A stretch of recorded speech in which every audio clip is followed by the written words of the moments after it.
choisi Jésus pour guider ma vie. Mon bien-aimé Jésus, il est à moi, je suis à lui. J'ai choisi Jésus pour guider ma vie. Bonjour, bonsoir, chers internautes. Nous nous retrouvons pour la deuxième partie de notre intervention intitulée « Coronavirus et la fin des temps ». Il y a des gens qui avaient posé des questions lors de la première partie. Pour la première partie, mais nous avons reçu les questions en retard, donc on se devait de répondre à ces questions-là. Mais il y a aussi le fait que nous voulions actualiser l'information et les conseils vu l'évolution des événements, l'évolution des choses. Voilà. Nous commençons par lire Luc chapitre 21, à partir du verset 7, qui est notre passage de base. Ils lui demandèrent, « Maître, quand donc cela arrivera-t-il et à quel signe connaîtra-t-on que ces choses vont arriver ?» Jésus répondit, « Prenez garde que vous ne soyez séduits, car plusieurs viendront sous mon nom, disant, « C'est moi ». Et le temps approche, ne les suivez pas. Quand vous entendrez parler de guerre et de soulèvement, ne soyez pas effrayés, car il faut que ces choses arrivent premièrement. Mais ce ne sera pas sitôt la fin. Alors il leur dit, une nation s'élèvera contre une nation et un royaume contre un royaume. Il y aura de grands tremblements de terre et en divers lieux des pestes comme celles que nous vivons et des famines. Il y aura des phénomènes terribles et de grands signes dans le ciel. Mais avant tout cela, on mettra les mains sur vous et l'on vous persécutera. Voilà, nous arrêtons là. Voilà, ce texte nous montre que ce que nous vivons fait partie des signes précurseurs qui précèdent la fin du monde, la fin des temps. Voilà. La fin du monde étant la fin absolue et la fin des temps étant l'enchaînement des événements qui précèdent la fin du monde. Donc on peut dire qu'on est dans la fin des temps et ces signes sont en train de le confirmer.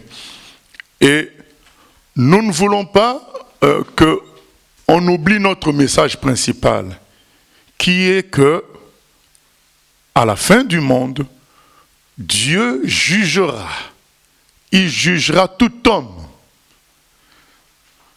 Ces signes doivent nous préparer au jugement de Dieu. Et ce que nous voyons fait partie des jugements qu'on appelle jugements transitoires. Parce qu'il y a des jugements transitoires et il y a le jugement final. Le jugement final, c'est la sentence, c'est-à-dire c'est la condamnation. On dit, c'est fait, pour tout ce que tu as fait, tu es condamné définitivement pour le feu éternel. Ça, c'est le jugement final. Mais il y a des jugements transitoires qui sont des jugements, même si ça fait mal, parce que c'est des actes, des faits qui, contraignants, pouvant apporter la douleur, la souffrance, ces jugements transitoires servent à amener l'homme à réaliser qu'il est petit vis-à-vis de Dieu, qui n'est rien du tout, qui n'est pas si fort que cela, que Dieu seul est Dieu, et qu'il s'humilie devant Dieu. Voilà à quoi servent les jugements transitoires. Et ce que nous vivons fait partie des jugements transitoires. Et ce n'est pas aujourd'hui seulement qu'il y a eu des pestes, il y en a eu autrefois. Ce n'est pas aujourd'hui qu'il y a eu, qu'on a vu des guerres, il y en a eu. Les jugements transitoires, il y en a périodiquement pour amener l'homme à réfléchir sur lui-même, sur ce qu'il est, sur son avenir. Et ainsi, il peut avoir un cœur ouvert à recevoir le message de salut de Dieu en Jésus, celui qui est mort pour nos péchés, afin que nous puissions recevoir la vie éternelle, ce salut qui est gratuit en Jésus. Et donc, nous insistons sur ce message-là, parce que nous allons parler de beaucoup de choses, mais il ne faut pas qu'on soit distrait, on soit éloigné du message réel, véritable, total, qui est que chacun de nous doit considérer ce que nous vivons comme un jugement transitoire, personnel, afin que lui, il voit dans sa vie tout ce qu'il a fait, tout ce qu'il fait, qui constitue une offense à Dieu, qui constitue une prise d'autorité sur Dieu, qui constitue une négligence de Dieu, pour s'humilier et revenir à Dieu par la repentance à travers Jésus-Christ, le Fils de Dieu. Voilà le message principal que nous ne devons pas oublier. C'est Jésus qui nous en parle dans Luc chapitre 13. Il nous donne l'histoire des gens qui ont été tués par Pilate et des gens qui ont été tués par l'effondrement d'une tour, d'un bâtiment. Et il dit aux gens qui ont observé cela, aux gens qui ont vécu cela, qui ont été observateurs, il leur dit attention, ne passez pas votre temps à polémiquer sur ce qui est arrivé aux autres. Pensez à vous-même que ce que vous avez vu sur les autres est un message pour vous. Êtes-vous prêts pour le jugement de Dieu? C'est ça la question. Donc on doit penser à soi-même. Le jugement sera individuel. Alors, comme la fois passée, nous commençons par le volet scientifico-social. Voilà, concernant ce coronavirus, nous sommes vraiment entrés dans le confinement et toutefois, le confinement ne nous enlève pas la capacité de réfléchir. Et lorsque nous réfléchissons, nous nous posons des questions. Nous nous disons, mais nous ne comprenons pas certains problèmes techniques et économiques que soulève ce confinement ou la gestion de cette crise sanitaire. Quand nous voyons un pays comme la France, le pays qui fabrique les TGV, qui fabrique la fusée Ariane, je peux vous dire que ce sont des choses très difficiles à faire. Le pays où il y a plusieurs prix Nobel de physique, les pays qui a des industries de haut niveau. Dernièrement, nous avons vendu même aux Russes, on avait annulé la vente, mais on devait vendre aux Russes 2 navires de guerre extraordinaires. Et on ne peut pas comprendre qu'un tel pays ait des difficultés à produire des masques, hein, des morceaux de tissus doublés, je crois, de matière fonctionnant comme une lingette, avec un élastique ou des fils, quoi. On ne peut pas comprendre. Pareille usine ne peut même pas dépasser 10 millions d'euros à en faire. On ne peut pas comprendre que nous soyons prêts à injecter 300 milliards dans l'économie et être incapables de financer ce genre d'usine pour ne serait-ce que la protection des gens qui sont au front, les médecins, les aides-soignants, les infirmiers, infirmières, les vendeurs dans les supermarchés, les pharmaciens, tous ces gens-là qui ont des fortes probabilités, très fortes probabilités d'être en face et très proches des malades du coronavirus. On ne peut pas comprendre ça. On se dit, mais il y a quelque chose qu'on ne saisit pas. Nous, on soulève les questions. On ne va pas, sur ce plan-là, apporter des réponses claires et nettes, mais on réfléchit, on se dit, il y a un souci.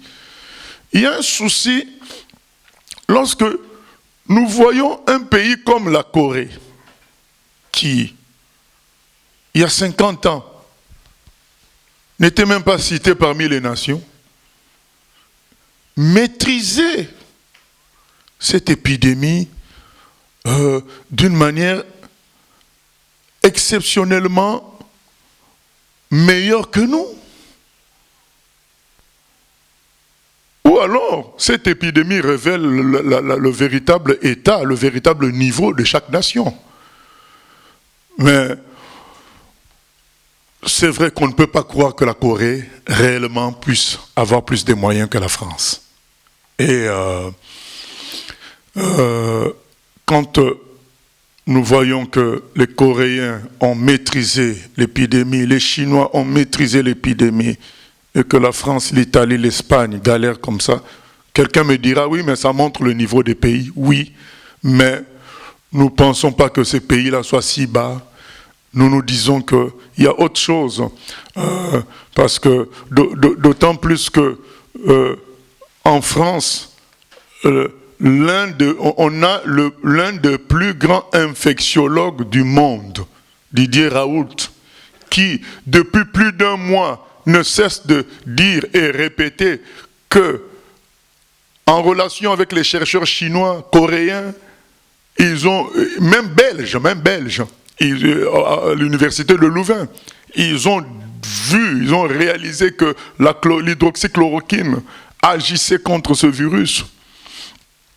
Et que cette hydroxychloroquine est un médicament connu, avec les effets connus. Parce que moi, je me souviens même quand j'étais enfant, j'ai pris de la chloroquine contre le paludisme quand j'étais encore en Afrique. Donc c'est un médicament que nous connaissons depuis longtemps. Lui, en tant que professeur savant, médecin, ça fait 25 ans qu'il utilise ça. Il en connaît les effets secondaires. Et on ne comprend pas que dans notre nation, nous ayons un savant, un éminent savant comme ça, et qu'on n'utilise pas ce qu'il a obtenu comme résultat. On ne comprend pas. Qu'on dise aux gens, restez chez vous avec votre maladie. Ne venez que lorsque ça sera très grave, vous n'arriviez pas à respirer. Ça veut dire, bien aimé, ça veut dire quoi quand les gens n'arrivent pas à respirer? C'est que le virus a entamé sérieusement les poumons. Donc ils arrivent à l'hôpital pour aller dans la salle de réanimation. Après, on nous dit, mais non, soyez confinés, mais ces gens-là à qui on demande de rester chez eux, mais ils sont confinés. Est-ce que le virus se dit, puisque tu es confiné, je m'arrête d'agir? Il continue à agir, lui. Il ne connaît pas le confinement. Vous allez dire, ah oui, mais ce n'est pas pour partager aux autres. Mais oui, mais entre-temps, lui-même, la personne, elle-même, elle est en train de mourir. Pourquoi ne pas soigner une telle personne alors que le médicament est là? C'est la France qui fabrique ça, c'est Sanofi qui fabrique le Plaquenil qui contient l'hydroxychloroquine. On se pose des questions. Mais nous ne voulons pas faire de ça notre sujet principal. Il y a des gens sur Internet qui en ont fait leur sujet principal et c'est déjà très bien expliqué là-bas. Mais nous avons le devoir aussi de réfléchir en tant que citoyens du pays pour dire mais il y a un problème, il y a quelque chose qui est caché dans cette affaire. Maintenant, voilà, je relance la demande qu'on avait faite la semaine passée de prière.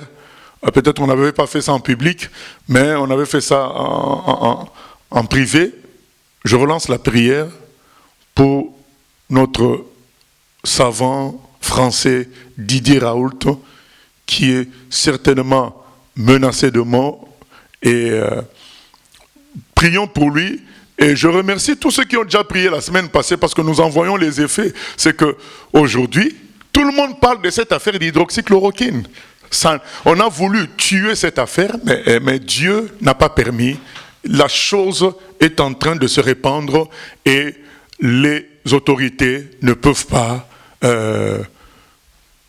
cacher indéfiniment cette solution médicamenteuse qu'on a dans l'hydroxychloroquine et surtout le protocole que Didier Raoult a mis en place avec son équipe.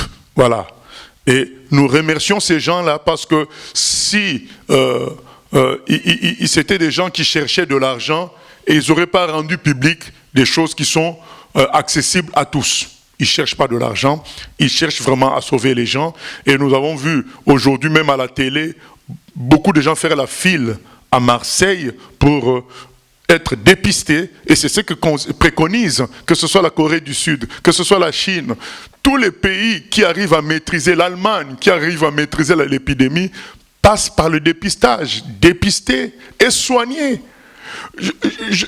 On ne voit pas, même si nous tenons à dire à chacun que nous respectons le confinement et nous demandons à chacun de respecter le confinement, mais nous devons l'avouer, nous devons dire la vérité. Le confinement n'a jamais guéri quelqu'un. Ce n'est pas le confinement qui guérit. Il faut s'attaquer au virus. Et c'est les médicaments qui s'attaquent au virus. Il faut tuer le virus. Le confinement ne tue pas le virus. Il faut s'attaquer, dépister, traquer le virus et le tuer, l'achever. Il faut une posture de guerre par rapport au virus. Mais aujourd'hui, la posture de guerre, c'est par rapport à nous, les citoyens simples. Restez cachés, restez chez vous. Et je ne sais pas si ces médecins-là ont été payés, mais ils passent tout leur temps passer à la télé pour dire « restez chez vous ». Mais c'est tout ce qu'un médecin trouve à dire. Un médecin devrait conseiller, ne serait-ce que des plantes médicinales, ne serait-ce que des pratiques de grand-mère, des bains, des bains de vapeur, je ne sais pas quoi. Mais tout ce que le médecin trouve à dire, reste chez toi. Moi, j'ai le cas d'un ami qui est hospitalisé, alors que son cas s'est aggravé, son médecin lui dit, mais reste chez toi. Donc il a fallu que sa femme se réveille un jour pour dire, mais mon mari va mourir comme ça. J'appelle le SAMU, il appelle, on fait l'exercice de respiration au téléphone. Et quand il découvre que c'est trop grave, c'est là qu'on le prend. Mais bien aimé, est-ce que c'est normal ça? Alors que nous avons l'hydroxychloroquine. Tout ça, ça pose des questions. Voilà. Donc il y a beaucoup de choses qui posent des questions. Toutefois, nous voulons dire à chacun que toutes ces questions nous apprennent, nous montrent que le salut ne se trouve pas dans ce monde. Les gens même parfois qui sont censés nous protéger, nous guérir, nous aider, c'est eux peut-être qui favoriseront notre mort dans les prochains jours. Le salut ne se trouve qu'en Dieu.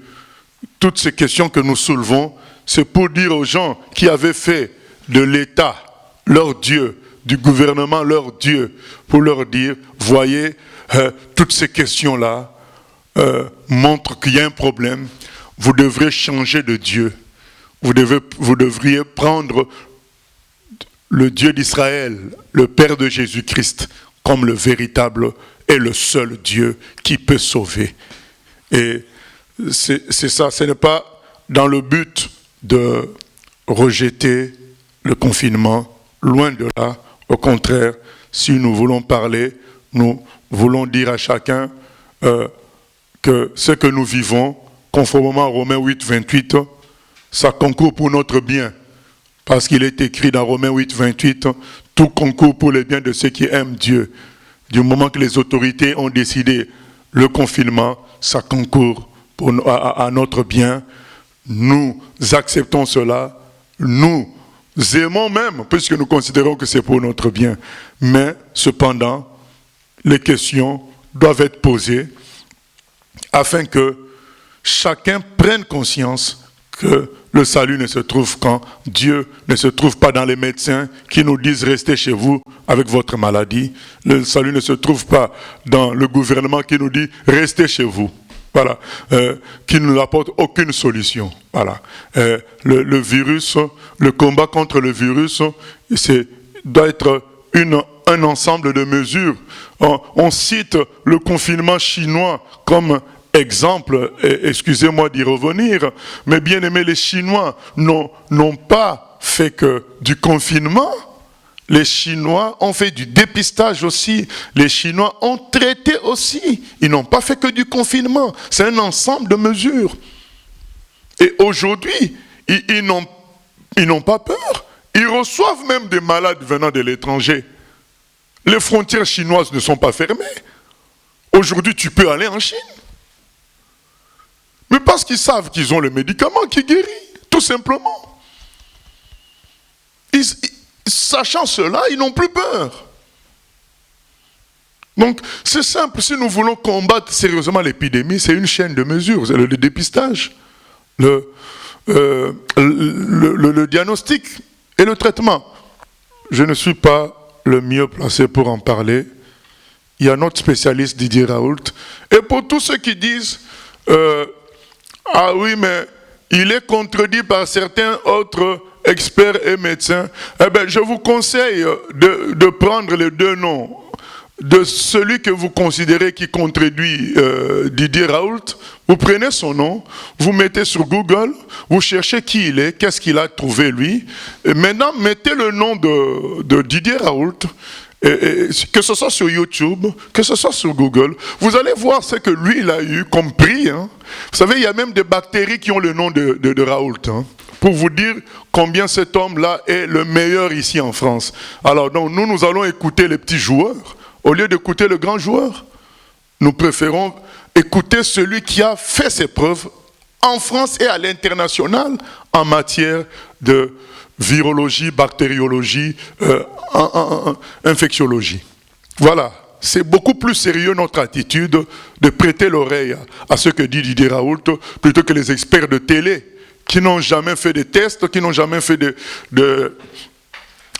campagnes de dépistage, de gestion de malades pour trouver des médicaments, trouver des microbes. Cet homme-là a eu plusieurs prix. Mais cherchez, vous allez comprendre à qui on a affaire.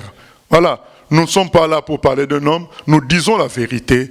Et c'est pourquoi nous demandons la prière qu'il soit protégé et que, à travers lui, puisque nous prions pour nos pays, eh bien, que nos pays puissent recevoir le médicament qu'il faut.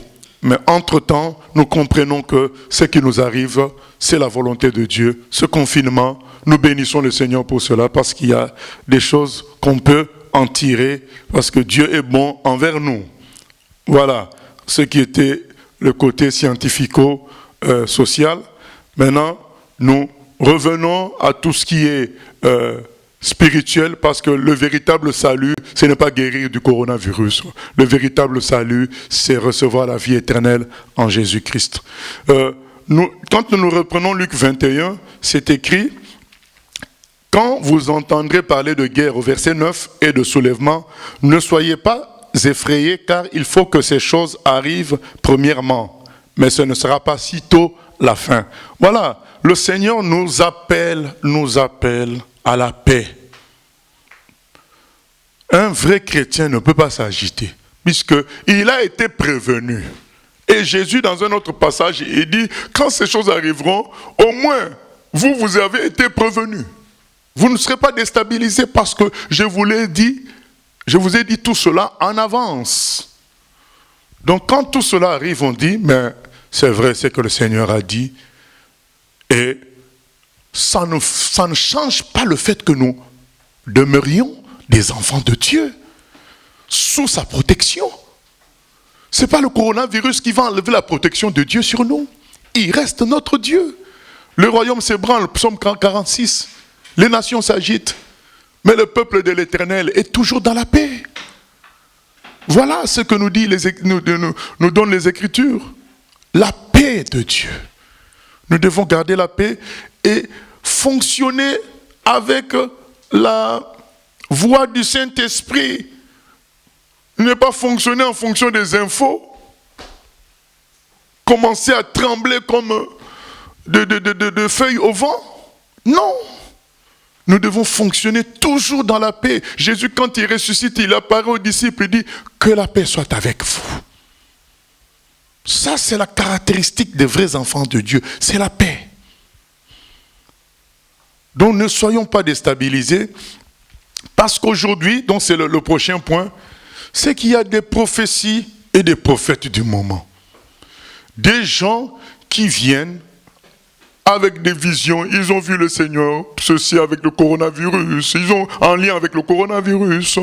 Il y en a qui ont reçu des messages pour l'église du Seigneur. Il faut mettre le sang de Jésus partout sur les portes, sur rouge, je ne sais pas comment.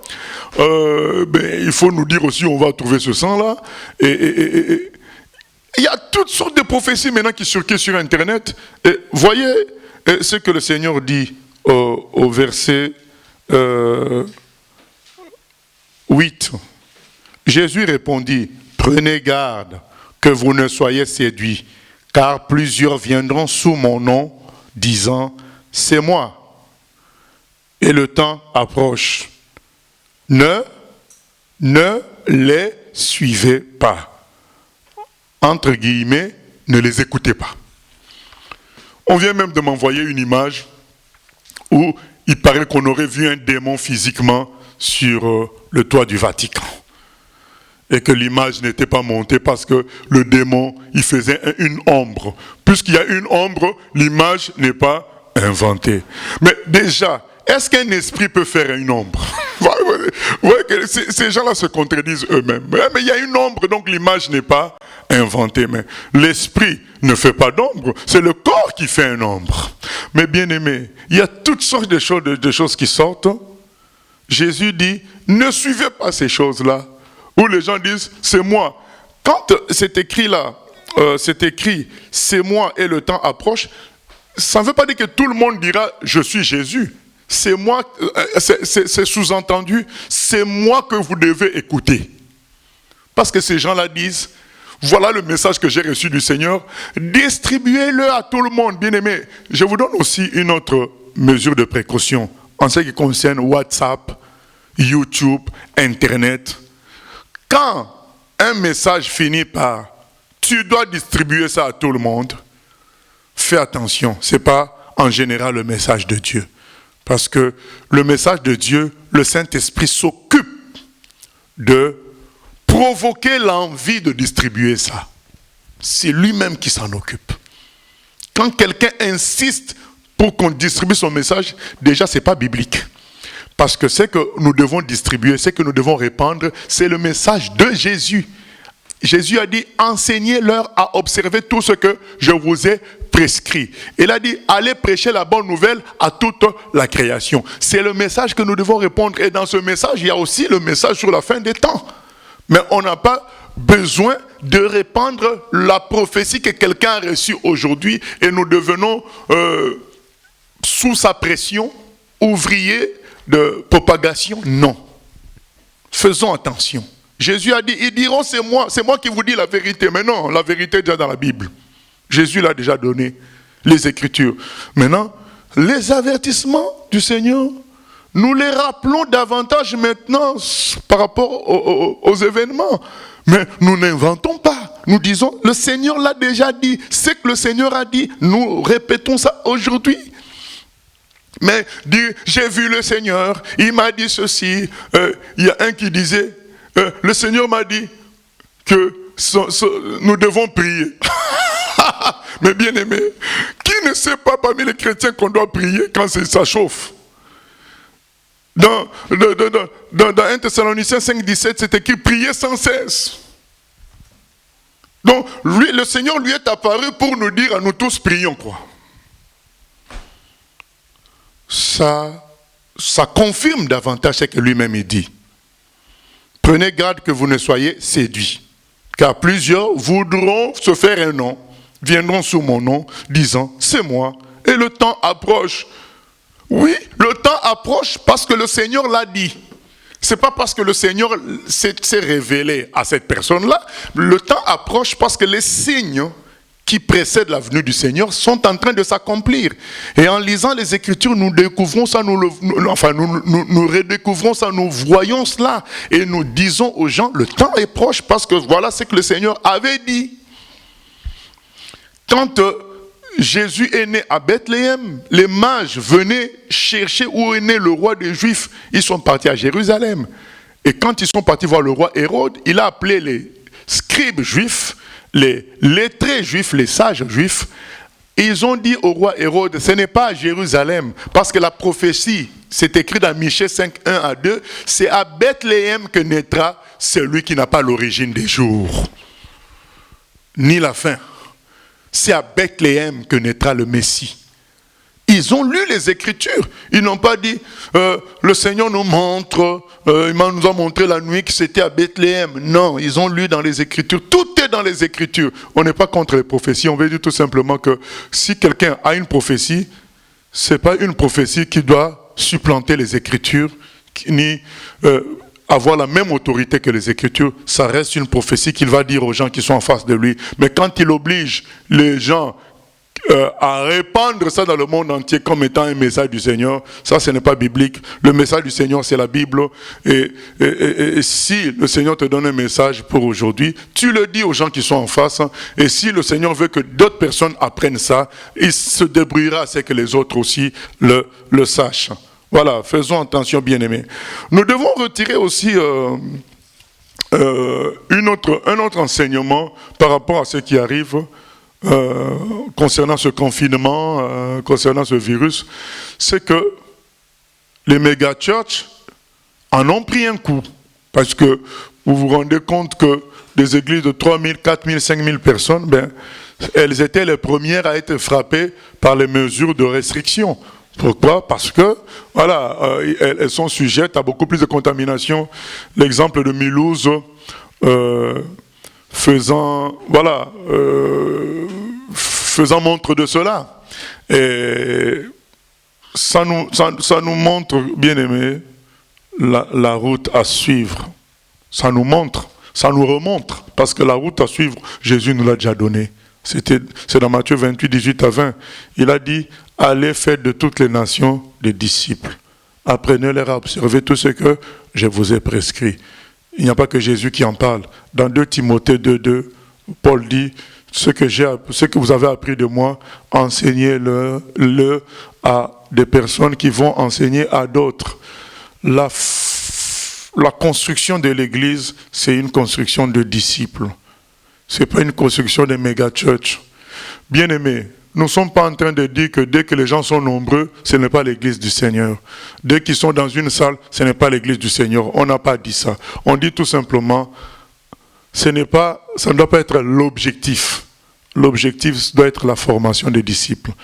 Quand Pierre a prêché, il y a eu 3000 personnes qui s'étaient converties. Donc on ne veut pas dire forcément que le nombre n'est pas de Dieu. On dit tout simplement que ce n'est pas l'objectif. L'objectif doit être de faire de chacun un Jésus. Quelqu'un qui peut répondre à l'appel de Dieu sans discuter. Quelqu'un qui a fait de sa vie, qui a fait sa vision, c'est faire la volonté de Dieu à 100%. C'est ça un disciple. Quelqu'un qui a décidé de devenir comme Jésus en écoutant les enseignements, et quelqu'un qui a décidé de répandre, d'être utile pour répandre la bonne nouvelle. Voilà, c'est ça un disciple. Donc quelqu'un qui veut devenir comme Jésus. Quelqu'un qui veut donner sa vie à Dieu comme Jésus, que le Seigneur, notre Dieu, fasse de sa vie ce que lui il a décidé et non pas la personne elle-même. C'est ça un disciple. Dieu nous demande de former des disciples, de faire en sorte que chacun prenne conscience, prenne le fardeau de l'Église, le fardeau de l'évangélisation sur lui. C'est ça l'objectif. Quand nous faisons des méga-churches, quand nous faisons de cela un objectif, faire des méga-churches, c'est une erreur. Et nous en voyons les conséquences. Et un problème de virus a atteint rapidement ces méga-churches. Et alors qu'aujourd'hui, qu'est-ce qu'on réalise finalement? Ce que moi je présente là, les gens vont l'écouter dans leur maison, ils vont prier dans leur maison.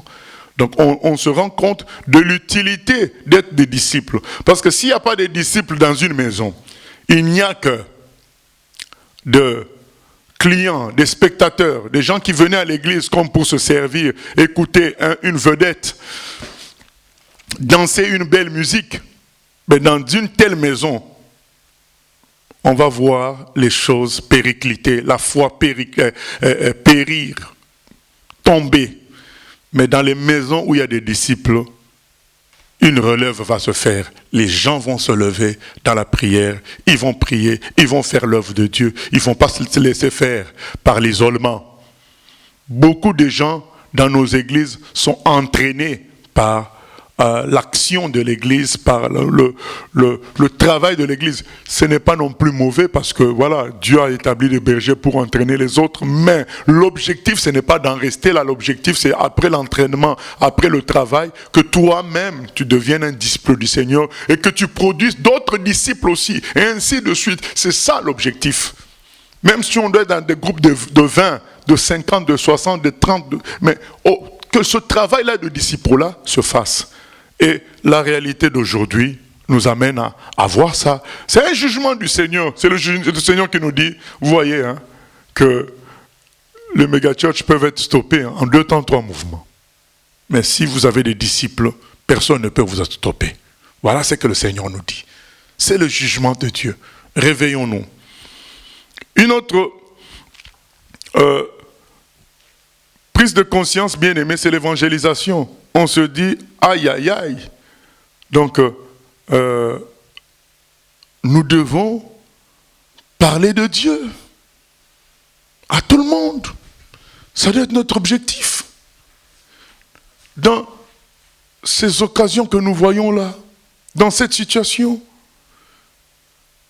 beaucoup de gens ont besoin d'entendre la parole de Dieu. On nous a parlé même d'un pasteur en Italie qui, dans la salle de réanimation, a servi de réconfort et d'instrument pour le salut, et des médecins, et des malades, même si lui-même il est mort après, mais au moins il a amené des médecins à Christ, il a amené des malades à Christ. Les gens ont besoin de salut. Et ce genre de situation nous montre cela. L'évangélisation doit être l'objectif. Mais beaucoup sont plus dans une logique d'être des vedettes dans des bâtiments, des prédicateurs dans des bâtiments. Nous devons remettre l'évangélisation au centre de l'activité de l'Église. Une leçon qu'on apprend aussi de cet événement est discipolat, évangélisation. Discipolat, évangélisation. Discipolat, évangélisation. Et on continue ainsi jusqu'à ce que le Seigneur revienne. On entend aussi des gens qui veulent que le Seigneur revienne demain parce qu'ils sont fatigués du confinement ou bien parce qu'ils ont peur du coronavirus. Amen. Non, nous ne pouvons pas décider, nous ne pouvons pas appeler le retour du Seigneur par la peur. Non, non, non, non. Nous appellerons le retour du Seigneur quand nous verrons qu'il n'y a plus d'issue pour l'évangélisation. Le monde ne veut plus de nous. D'ailleurs, on a lu le verset 12 qui disait « Mais avant tout cela, on mettra les mains sur vous et l'on vous persécutera. » Donc, quand on arrivera au moment où ça sera clair que le monde ne veut plus de nous, on dit « Seigneur, on n'a plus rien à faire ici. Tu peux arrêter tout. » Mais ce n'est pas la peur qui peut nous faire appeler le Seigneur. Nous devons vaincre la peur par la foi en Jésus-Christ. La foi doit triompher de ce monde, selon 1 Jean 5,4. Et le Seigneur dit dans Luc 18, quand il reviendra, trouvera-t-il encore la foi sur la terre? Voilà, bien-aimés, nous voulons que le Seigneur trouve la foi sur la terre et que nous soyons enlevés dans la foi et non pas enlevés dans la peur. Pour clôturer, nous voulons parler de l'après-confinement, l'après-épidémie. Qu'est-ce que tu comptes faire après cette épidémie, après ce confinement? Je ne suis pas contre qu'après ce confinement, qu'il y ait des barbecues à gauche, à droite, peut-être parce que, voilà, il y a le soleil aussi. Mais, qu'est-ce que tu vas faire de ta vie? Chaque jour des barbecues. Chaque jour, la fête en disant on a gagné sur un virus, mais un autre virus peut venir. beaucoup changent d'une manière émotionnelle, mais ce n'est pas profond. J'appelle à une prise de conscience que Dieu existe. Il a envoyé son Fils Jésus pour nous gérer et nous sauver et nous gérer. Dieu te cherche. Je sais, tu te dis, mais oui, mais moi je suis déjà chrétien. Mais il te cherche quand même pour la mission pour laquelle il t'a appelé. Tu n'es pas chrétien pour fonder une famille, manger, boire et un jour mourir, aller au ciel. Tu es appelé par Dieu. Dieu nous appelle, que tu sois chrétien ou pas. Il nous appelle à entrer dans sa volonté. Le jugement, c'est pour nous réveiller par rapport à l'appel de Dieu. Dieu nous appelle à nous incliner devant lui, à dire, Seigneur, fais de moi ce que tu as prévu, en me créant et en me sauvant pour celui qui est chrétien. Mais si tu n'es pas encore chrétien, qu'est-ce qui t'empêche de saisir la main de Dieu, le salut de Dieu, gratuitement, sans que Dieu te demande de l'argent? Il te demande de réaliser que c'est lui qui t'a créé, que tu lui appartiens. Reconnais ça et laisse-le gérer ce qu'il a créé. C'est toi qui l'as créé. C'est lui qui doit te gérer et non pas l'inverse. Que cette épidémie nous humilie par rapport à cela. Et si tu es chrétien, arrête de gérer toi-même ta vie. Tu te dis, tu as le ticket pour le ciel et tu fais ce que tu veux. Non. Est-ce que tu es vraiment enfant de Dieu dans ce cas-là? C'est une question à se poser. Après l'épidémie, qu'est-ce que tu fais de ta vie? Je te souhaite et je te propose qu'après cette épidémie, tu te réveilles avec Jésus et que tu marches avec lui une fois pour toutes. Et rien ne te surprendra dans la suite. Voilà, que Dieu nous bénisse. Je laisse la place aux questions.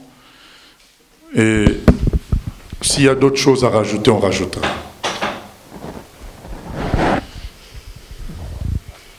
Oui, pasteur. Il est certain que cette épidémie montre qu'un jugement de Dieu est en cours, pour que les gens viennent ou reviennent à lui. Le micro est allumé? Oui. Mais n'est-ce pas aussi pour lui le moyen de stopper le cours de la mondialisation, prémisse du nouvel ordre mondial, comme il l'a fait déjà pour la tour de Babel, pour qu'un maximum soit sauvé? Alors, le Seigneur ne va pas totalement freiner la mondialisation parce que ça fait partie du processus qui amène à la fin des temps. Apocalypse 13 nous montre la mondialisation n'est pas acheter ni vendre par la marque de la bête. Il y aura une mondialisation. Donc ce sont des choses qui sont décrites par celui qui sait voir l'avenir, par celui qui n'a pas de temps.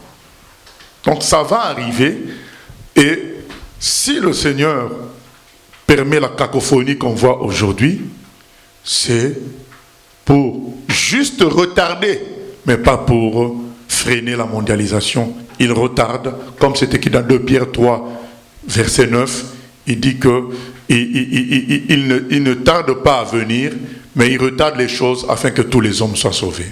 Là, ceux qui doivent être sauvés le soient. Par ailleurs, dans Daniel 2, il est question d'un dernier empire fragile, puisque divisé. Et c'est ce que nous voyons aujourd'hui avec l'Europe, dont les dirigeants, maintenant, n'arrivent pas à se mettre d'accord dans cette crise. Et cela va jusqu'à ce que les Tchèques volent les masques destinés à la France, lors d'un transit. N'est-ce pas l'annonciation du proche retour de Jésus ? Oui, on l'a déjà dit, les événements que nous sommes en train de vivre annoncent le retour proche du Seigneur. Et maintenant, quand on dit que ces nations-là, dans Daniel 2, elles étaient divisées, mais elles ont quand même fait alliance. Il ne faut pas oublier ça.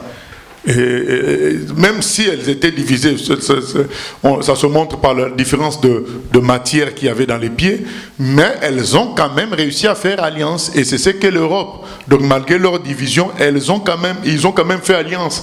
Et dans Apocalypse chapitre 13, on nous dit que au verset 12, elle exerçait toute l'autorité de la première bête en sa présence et elle faisait que la terre et ses habitants adoraient la première bête dont la blessure mortelle avait été guérie.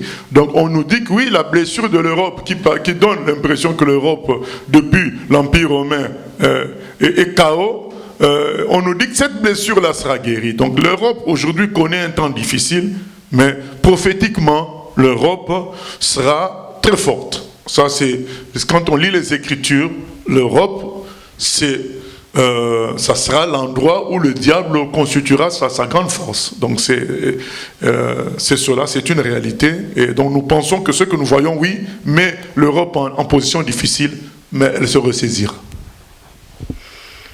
La Bible nous dit qu'avant le retour de Christ, il y aura des pestes en divers lieux, selon Luc 21, verset 11. Depuis longtemps, l'histoire de l'humanité est affectée par diverses épidémies. Par exemple, la grippe espagnole il y a un siècle ou la peste noire au Moyen-Âge, qui a tué 1 Européen sur 3. Le Seigneur n'est pas revenu aussitôt après ces événements. Et sachant qu'il y a eu des épidémies même avant la première venue de Jésus, qu'est-ce qui nous permettra de différencier les pestes des derniers temps d'une peste classique ? Alors, la Bible nous propose de considérer le dernier temps de chacun en priorité avant de voir les derniers temps, la fin du monde global. Parce que chacun mourra un jour et c'est son dernier temps à lui. Et quand l'apôtre Paul était vivant, il considérait que Jésus reviendrait alors que lui, il serait encore vivant. Voilà, donc c'est pour dire que les derniers temps, comme c'est écrit, le Seigneur viendra comme un voleur dans la nuit. On ne saura pas, dans Matthieu 24, ça nous l'est dit. Donc il viendra. Et on ne saura pas. Donc la quête de vouloir savoir exactement quand il vient est une quête vaine. Parce que ça nous amènera toujours à nous tromper. Paul pensait que c'était à son époque. Les gens qui ont vécu la peste du Moyen-Âge pensaient que c'était à leur époque. Les gens qui ont vécu la persécution romaine pensaient que c'était à leur époque. Donc chacun pense toujours, il est écrit au verset 43 de Matthieu 24, « Sachez-le bien, si le maître de la maison savait à quelle veille de la nuit le voleur doit venir, il veillerait et ne laisserait pas percer sa maison. C'est pourquoi vous aussi, tenez-vous prêts, car le Fils de l'homme viendra à l'heure où vous n'y penserez pas. » Voilà, c'est dit. Il viendra à l'heure où on n'y pensera pas. Donc, chercher à déterminer quelle est la dernière épidémie, quelle est la dernière peste, c'est vain. On se trompera toujours. Et d'ailleurs, le Seigneur le dit dans Luc 21 qu'on a lu, toutes ces choses arriveront, mais ce ne sera pas la fin globale. Ça nous est dit, Luc 21 nous le dit. Donc, à partir de cela, nous sommes plus appelés à considérer que le Seigneur peut revenir aujourd'hui pour chacun. Chacun doit chaque jour se dire que c'est peut-être aujourd'hui, je dois être prêt chaque jour. La vie chrétienne ne doit pas être une préparation à moyen ou long terme en disant dans plus ou moins 3 ans. Non. Toi, tu dois dire pour toi, c'est aujourd'hui que je dois être prêt, chaque jour. Le Saint-Esprit est disponible chaque jour pour m'aider à vaincre le péché, à manifester l'amour. Le Saint-Esprit est disponible pour m'aider à prier chaque jour. Donc chaque jour, je dois être parfait parce que mon Seigneur peut revenir aujourd'hui. Quelqu'un qui a soif de son amoureux, il le veut pour aujourd'hui. Il ne le veut pas dans une logique de long terme. Il le veut. Il veut son amoureux. Il veut son mariage pour aujourd'hui. C'est comme ça que nous devons attendre le Seigneur. Sinon, on va se tromper comme tant d'autres qui l'ont dit 21 septembre, 21 mars, 21 mai. Ils ont changé plusieurs 21. Donc, il ne reste plus qu'à rajouter un 13e mois. Oui. Comment peut-on interpréter ces restrictions actuelles, circulation, par rapport à la période qui suivra l'enlèvement ? Donc il y a des suggestions. N'est-ce pas un test pour voir comment les humains pourraient réagir s'ils étaient privés de tout droit avec du rationnement alimentaire? Et on pourrait y voir également comment l'antéchrist pourrait émerger dans une situation similaire où le monde se retrouverait dépassé par une crise, maladie, et qu'une personne arrive à proposer une solution. Effectivement, ce que nous vivons est une préparation du nouvel ordre mondial. Même si c'est un jugement de Dieu, mais c'est les humains avec leur plan du nouvel ordre mondial qui tirent les ficelles pour nous préparer à beaucoup de choses. Qui aurait cru, les gens qui habitent la France depuis un moment, qui aurait cru qu'un jour on se retrouverait sous de tels ordres? C'est des ordres, c'est des instructions d'un autre âge ou bien d'un autre pays, qu'on se disait ça c'est pour la Chine, ça. Ça, c'est pas possible en France. Oui, on nous y a contraints en utilisant, en se servant d'un virus. Donc, oui, ça nous prépare. C'est un entraînement pour les gens du nouvel ordre mondial, à savoir comment gérer les grandes masses, les populations, les pays. Voilà, c'est leur exercice d'entraînement. Ils essayent avec une maladie et selon la Bible, ils réussiront par l'économie. Comme Apocalypse chapitre 13 nous dit qu'on mettra la marque de la bête sur chacun pour vendre ou acheter. Sans ça, tu ne pourras ni vendre ni acheter. Donc l'économie, c'est ça qui va vraiment les aider à gérer les grosses masses, le monde entier. Là, ils tentent par un virus voir ce que ça donne, mais le problème avec le virus, c'est que ça peut te tuer toi-même qui organise les choses. Voilà. Donc vous savez combien un certain nombre d'autorités iraniennes sont mortes, quoi. Voilà. Donc ça montre que c'est pas trop la bonne méthode, mais toutefois, ça permet un bon exercice de confinement, un bon exercice de gestion de grosses masses par la peur et par la propagande en utilisant la télévision. Est-ce que ce virus est réel ou c'est une invention du gouvernement ou encore du nouvel ordre mondial pour faire tomber l'économie, faire paniquer la population afin de mieux la contrôler pour la mise en place de l'antéchrist? Oui, il peut être une invention du nouvel ordre mondial, une invention de laboratoire, mais il est réel, le virus. On voit bien son effet, il tue. Nous avons des gens proches qui l'ont eu. Voilà, maintenant, si certains pourraient penser que non, mais on entend parler de ça à la télé, mais oui, nous, on connaît des gens physiquement qui l'ont eu. Voilà, donc c'est un virus qui est réel. Il est réel, et c'est vrai que il sert à créer la peur, entre autres, à créer un bouleversement qui va permettre la reconstruction. Nous connaissons la devise de franc-maçon, Ordo ab chaos. D'abord le chaos, ensuite l'ordre. Donc ça procède de cela. C'est une réalité que nous ne pouvons pas cacher. Nous devons prévenir tout homme. Voilà, c'est ça. Il n'y a de solution qu'en Jésus. 1 Jean 5, 19 nous dit, le monde entier gît sous le pouvoir du malin. C'est ça que nous voyons. Une organisation, et c'est ça qui fait la différence entre les pestes d'autrefois et les pestes d'aujourd'hui, c'est que les pestes d'aujourd'hui peuvent être organisées par les humains. Avant, nous ne pouvions pas manipuler les virus, on ne connaissait même pas leur existence avec les anciennes pestes. Même du temps de la grippe espagnole, nous ne connaissions pas, nous n'étions pas avancés dans la manipulation du génome des virus, dans la manipulation génétique, on n'était pas avancé. Aujourd'hui, on peut fabriquer un virus, voilà. Donc c'est ça la différence. On peut manipuler, faire évoluer un virus, changer les caractéristiques d'un virus. C'est ça, ce sont des réalités d'aujourd'hui. Les pestes d'aujourd'hui peuvent être organisées. D'où le fait que nous pensons qu'il y en aura encore. Oui. Pouvons-nous appliquer la situation actuelle à Psaume 2.1 et Psaume 2.4? Alors, Psaume 2.1. Pourquoi ce tumulte parmi les nations, ces vaines pensées parmi les peuples? Et Psaume 2.4. Celui qui siège dans les cieux rit, le Seigneur se moque d'eux. Voilà, le psaume 2 est un psaume messianique. Il n'est pas vraiment fait pour la situation d'aujourd'hui, parce que c'est un psaume qui parle du Messie qui est rejeté.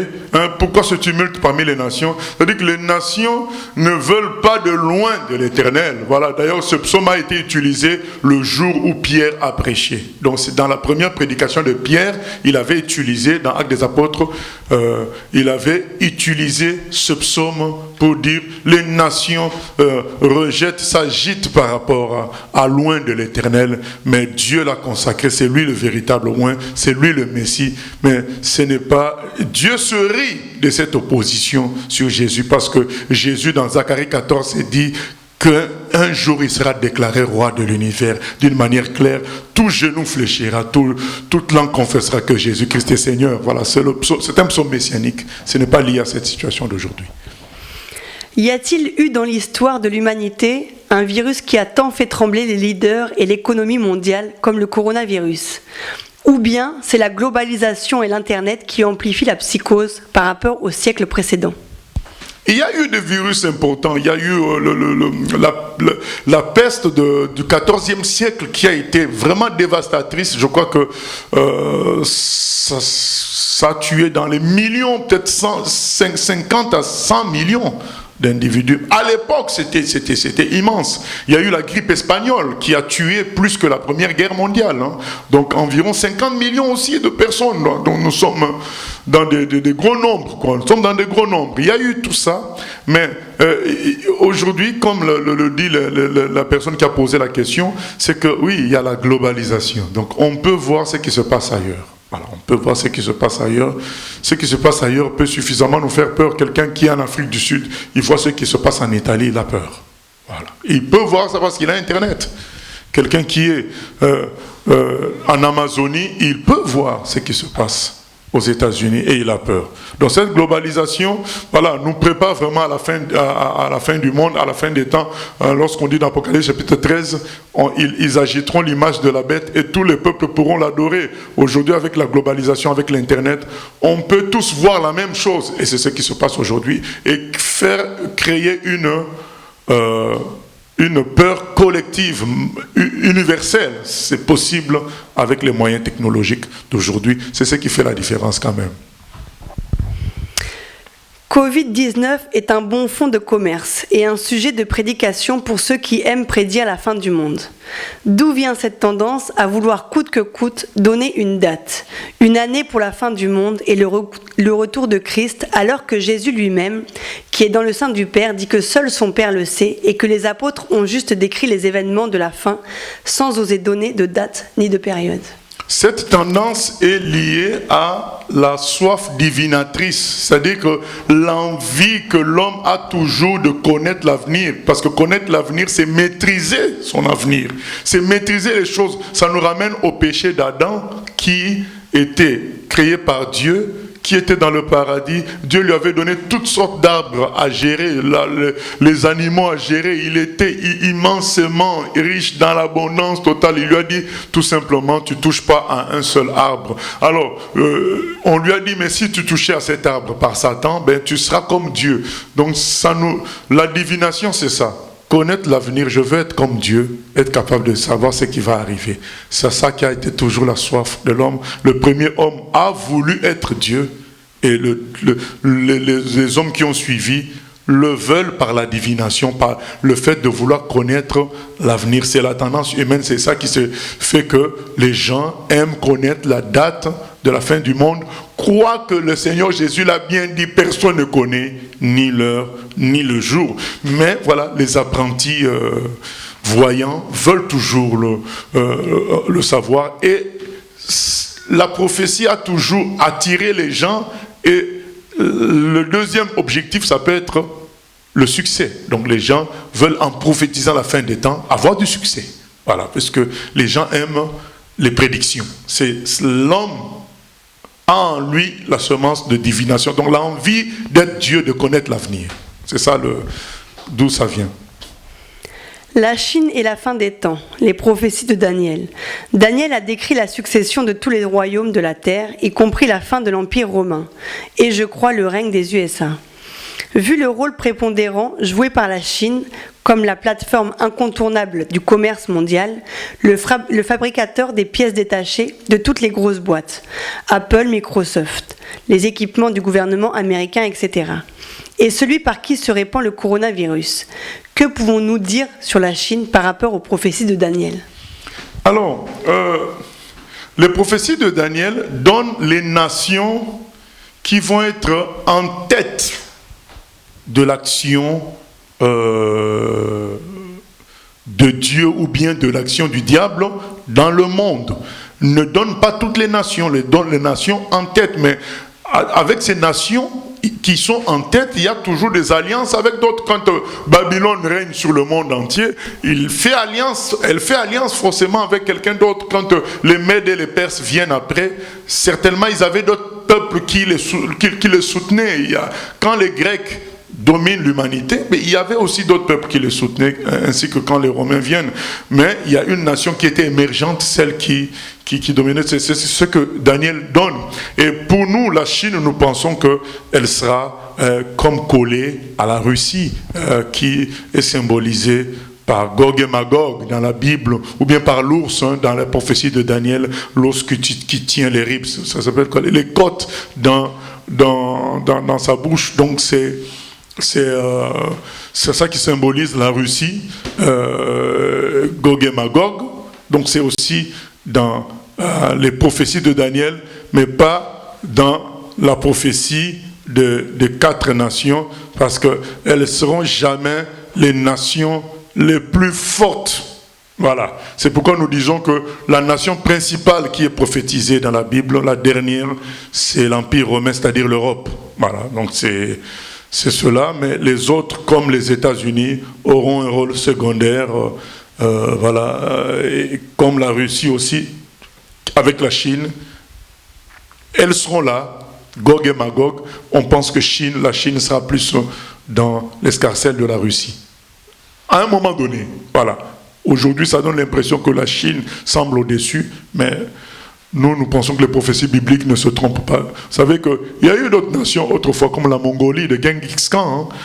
Ça avait vraiment pris une ampleur pratiquement dans le continent Europe-Asie. Genghis Khan avait tout dominé, mais aujourd'hui, ça n'existe plus, l'empire mongol. Voilà, donc la Chine est là aujourd'hui. Vous savez, quand nous, on était au lycée, on nous disait que c'est le Japon qui serait la nation la plus forte en 2020 environ. Maintenant, aujourd'hui, on est en 2020. 30 ans après, ce n'est pas le Japon. Donc, pourtant, quand moi j'étais en terminale, on nous disait que la langue qui serait parlée 30 ans plus tard ou 50 ans plus tard, ça serait le japonais et l'anglais, tellement les Japonais étaient en avance, tellement ils étaient puissants économiquement. Mais aujourd'hui, ce n'est pas le cas. On voit bien que la réalité d'une nation à un moment donné peut changer. Nous, on en est témoins avec notre âge. Rien que notre âge, on peut savoir ça, parce qu'on a vu le Japon d'il y a 30 ans. Ce n'est pas le Japon d'aujourd'hui qui est en arrière, par rapport à des pays comme la Chine, l'Allemagne. Mais il y a 30 ans, c'était les États-Unis côté économique, ensuite le Japon. Voilà. C'est pour dire que les choses peuvent changer. Que dire d'un pasteur qui prêche qu'un chrétien ne peut pas tomber malade, alors que lui-même a été atteint par le coronavirus? Que dire de ça? C'est que le Seigneur a confondu ce pasteur-là. Je pense qu'on est en train de parler sûrement de Mamadou Karambiri qui, dans ses prédications, en tout cas autrefois que d'autres beaucoup ont entendu, c'est que le chrétien ne devait pas tomber malade, mais lui-même il a attrapé le coronavirus. C'est pour nous dire que n'allons pas créer des versets qui n'existent pas dans la Bible. Si la Bible ne dit pas quelque chose, il ne faut pas le dire, il ne faut pas l'inventer. Voilà. La Bible nous montre bien que Job était malade. La Bible nous montre bien Élisée malade. Quelqu'un qui a guéri miraculeusement les gens. Voilà, donc la Bible nous montre que Paul a laissé Trophime malade à Milet. Donc nous ne devons pas inventer des choses qui n'existent pas. Nous pensons que, oui, Dieu est plus fort que la maladie. Le Seigneur nous a donné l'autorité de guérir. Mais ça ne veut pas dire que tout le monde sera toujours guéri, parce qu'il y a des choses parfois que Dieu fait selon sa volonté. Je réitère une question qui a été posée la semaine dernière. Le Seigneur dit dans le psaume 91 de ne pas s'inquiéter de la peste et de ses ravages, qu'il nous couvrira de ses plumes si nous demeurons sous son abri. Qu'est-ce qui fait que des chrétiens sincères avec le Seigneur meurent ou mourront du coronavirus? Je pense à Jean-Marc Taubois. Alors, le Seigneur, comme nous l'avions dit le mardi passé, il nous garantit que ces choses-là ne peuvent pas avoir un impact sur nous par elles-mêmes. Comme pour un païen. Ces choses-là, quand le Seigneur dit que la peste ne nous atteindra pas, c'est dans cet esprit-là. Parce que quand vous lisez le même psaume 91, on dit 1000 tombent à mon côté, c'est ça, 10 000 à ma droite, je ne serai quand même pas atteint. Mais pourtant, combien de chrétiens ne sont-ils pas morts dans des guerres ou bien même dans les persécutions? Donc, ça veut dire tout simplement que quand ces choses-là arrivent, c'est Dieu qui permet et au fait c'est lui qui nous prend en charge. Dans cette mort-là, c'est le Seigneur qui t'y amène. Donc ces choses-là ne dépassent pas le Seigneur. C'est ce que ça veut dire. Donc un chrétien, pendant la peste que nous vivons, n'a pas à avoir peur, comme un païen, parce que le Seigneur le protège. Et on a beaucoup de cas comme ça, où des chrétiens ont été protégés alors qu'ils avaient vraiment accès qu'ils étaient face à ces microbes-là. Mais cependant, Dieu reste souverain dans sa volonté. Pour certains, ils peuvent en être tués selon la volonté de Dieu. Maintenant, vous me direz, oui, mais est-ce que ce n'est pas le jugement? Chacun doit interpréter pour lui-même le jugement du Seigneur. Nous, on doit regarder à nous quelles leçons nous tirons pour nous-mêmes. Voilà, c'est important. Et je reviens sur la question qui a été posée sur beaucoup maintenant utilisent la fin des temps pour faire des prophéties à gauche, droite ou bien comme fonds de commerce. Et même il y en a qui prêchaient que l'argent et la prospérité, qui prêchent maintenant la fin des temps, qui prêchent la repentance. Mais bien aimé, c'est ça la réalité, c'est que nous ne voulons pas que ça soit émotif. Nous voulons que les gens changent. Ils comprennent que leur prédication de prospérité, de tout ça, le bien-être terrestre, tout ça, c'est pas biblique. Même si Dieu veut que nous prospérions à tous égards et soyons en bonne santé, il le veut dans la prospérité de notre âme. Il dit, comme prospère ton âme. C'est l'âme qui importe pour Dieu. Et si l'âme prospère, le reste suivra. Donc Dieu insiste sur notre cœur, que nous soyons à son image, que nous l'aimions, que nous soyons comme lui. C'est ça qui est important. Ce n'est pas l'argent, ce n'est pas les richesses, parce qu'on voit des riches subir le coronavirus. Donc c'est pas ça qui compte. Et beaucoup de prédicateurs de prospérité se transforment aujourd'hui en prédicateurs de vérité ou sur la nature divine que nous devons tous avoir. C'est bien si c'est définitif, mais si c'est juste pour garder le marché des gens qui dirigent, qui le suivent, c'est malheureux. Ça veut dire qu'ils n'ont pas écouté le jugement du Seigneur qui s'est abattu sur le monde. Écoutons, soyons attentifs. Dieu ne répétera pas toujours ses jugements pour nous sauver. À un moment, ça s'arrêtera. Pourquoi avoir attendu si longtemps, alors que le professeur Didier Raoult a proposé un protocole de soins avec la chloroquine? Est-ce la mauvaise foi du milieu scientifique français? Bien aimé, dans ce domaine-là, il y a toujours des jaloux.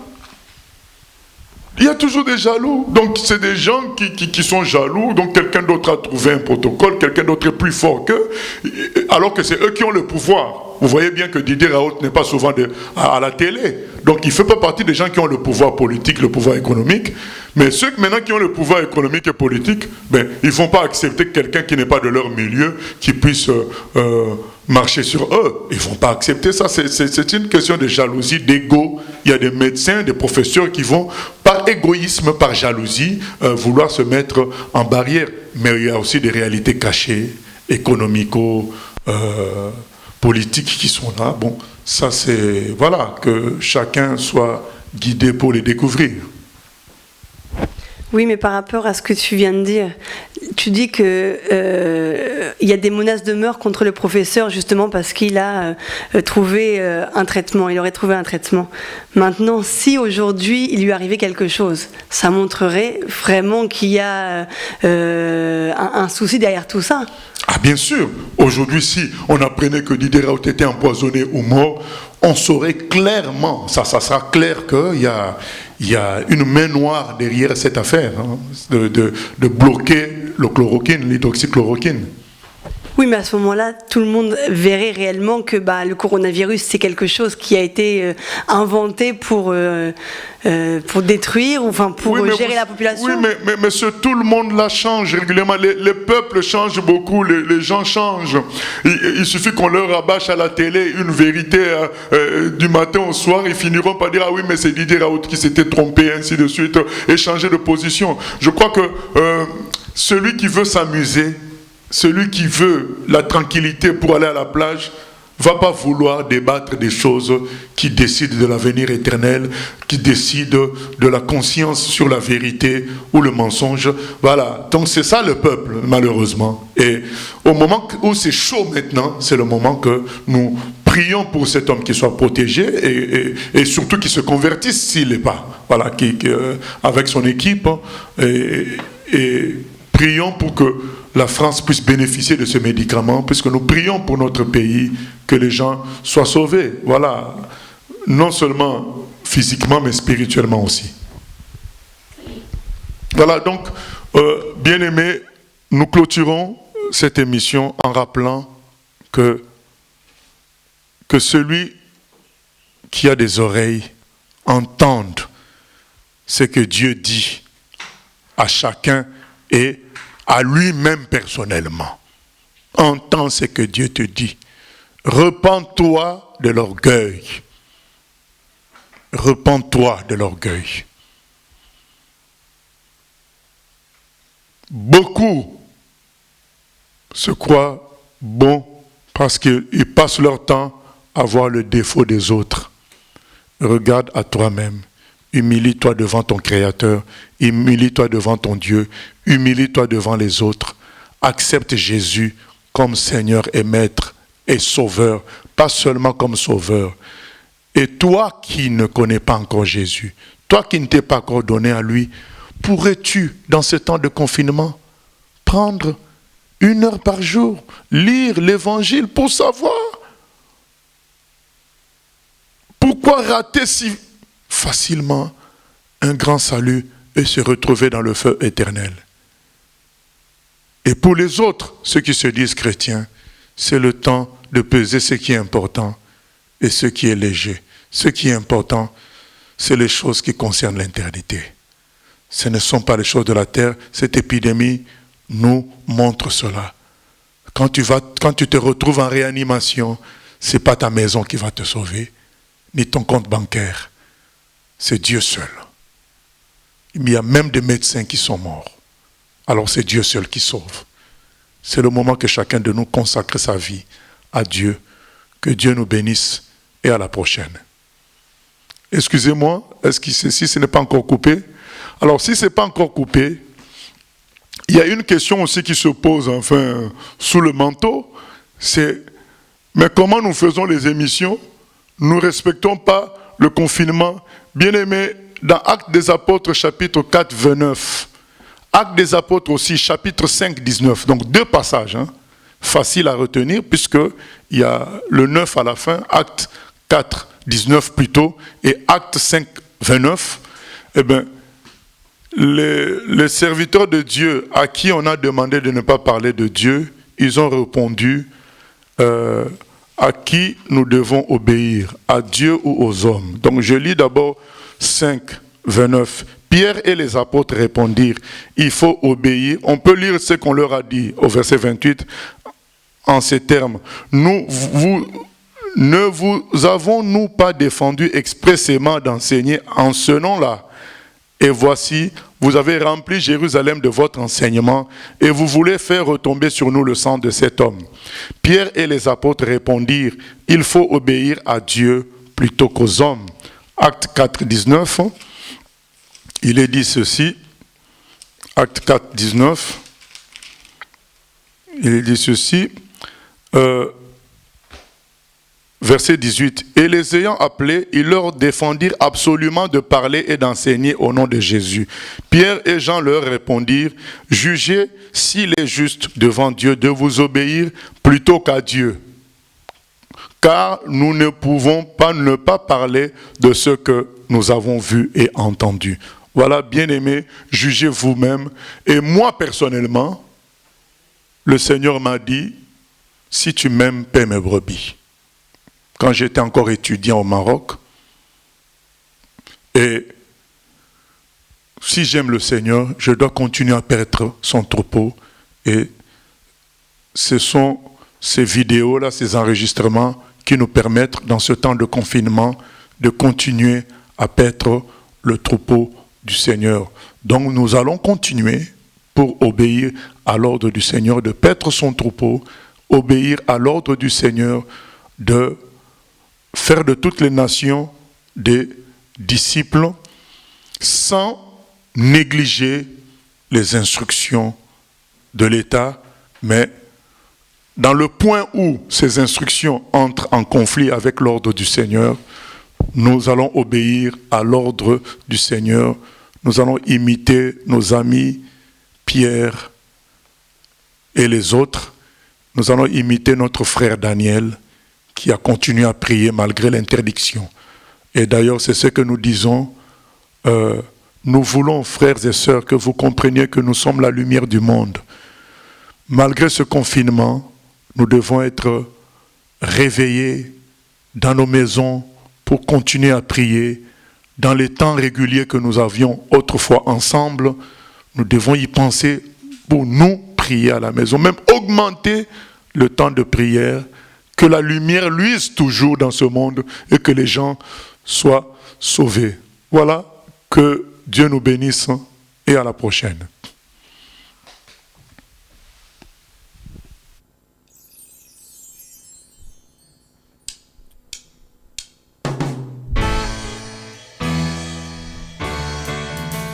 J'ai choisi Jésus pour guider ma vie. Mon bien-aimé Jésus, il est à moi, je suis à lui. J'ai choisi Jésus pour guider ma vie.